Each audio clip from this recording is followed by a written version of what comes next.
Qəbirstanlıqda xütbə verməyin hökmü, məsələn, toy məclislərində və ya qəbirstanlıqda və yaxud əskər apardı, əskər gəldi məclisi və s. Cavab odur ki, bu barədə şəriətimizdə, yəni bunu adətə salmaq, artıq bir sünnətə salmaq doğru bir şey deyil. Və biz qorxuruq ki, bu gələcək nəsillərdə bir bidət halını ala. Gələcək nəsillərdə bir bidət halını almasından qorxuruq. Qəbirstanlıqda xütbə vermək, hətta bunu qəbirstanlıq xütbəsi demək və dəfində mütləq bir elm tələbəsi olsun, mütləq xütbə versin. Bu, münkəri münkərlə əvəz etməkdir.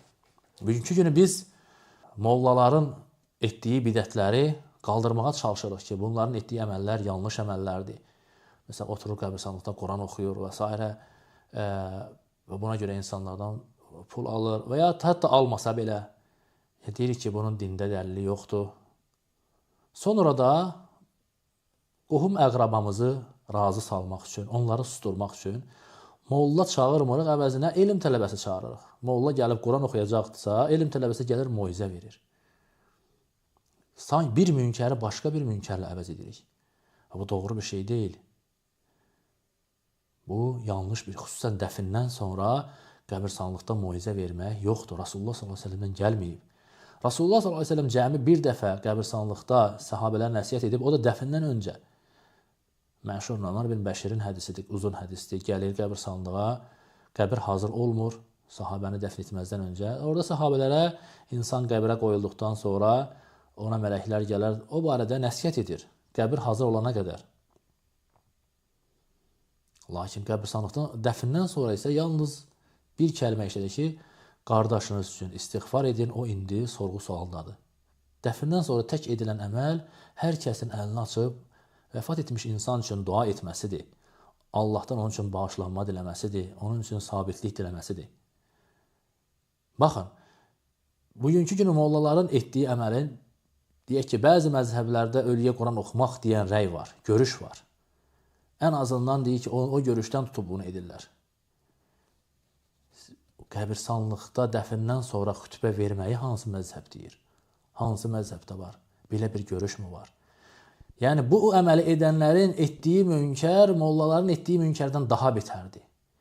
Bir münkəri daha bir pis münkərlə əvəz etmək bu icazəli deyil. Üstəlik də, bəziləri deyir ki, biz burada məqsəd dində hər hansı bir yenilik gətirmək deyil, məqsəd insanlara xatırlamadır.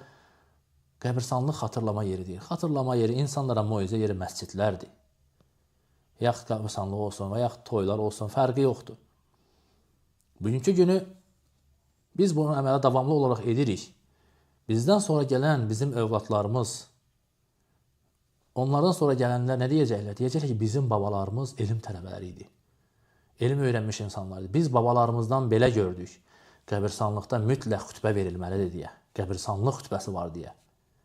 Necə ki, bugünkü günü yaşlı nəsil nə deyir? Biz babalarımızdan belə gördük, ölüyə Quran oxunar. Deyirsən ki, sünnədə yoxdur, deyir, yox, biz atalarımızdan, babalarımızdan belə gördük. Atamız məşhur molla idi. Babamız filan yerdə oxumuşdu, oxuyurdu. Eyni şeyi biz özümüzdən sonra qoyacaq. Bir bidətin əsasına qoyacaq, Allah qorusun. Ona görə insan bu məsələlərdə diqqətli olmalıdır. Və buna həris olmamalıdır. İnsan xüsusən də bəzən olur ki, ölü sahibi, vəfat etmiş insanın yaxınları bir növ orada iştirak edən elm tələbələrindən tələb şəklində deyir ki, danış deyə. Ona cəmaatın içərisində bəzən də olur ki, elm tələbəsi danışmaq istəmir, artıq vəfat etmişin məsələn atası, qardaşı deyir deyə, orada onu üzməsin deyə, o qırılmasın deyə danışır. Buna məcbur olur. Və biz bütün qardaşlara xitab edirik ki, belə bir şeylərə elm tələbələrini də vadar etməyin. Sünnədə nə gəlibsə, onunla yetərlənin. Həmçinin toylarda danışmaq məsələsi, qardaşlar. Toylar sevinç yeridir, şənlənmək yeridir. Xütbə vermək, dərs vermək yeri deyil. Bəli, hər kəs kimi elm tələbələri də orada təbrik edə bilərlər. Allahdan onlar üçün bərəkət diləyə bilərlər. Onların evliliyinin davamlı olması üçün, mübarək olması üçün Allaha dua edə bilərlər.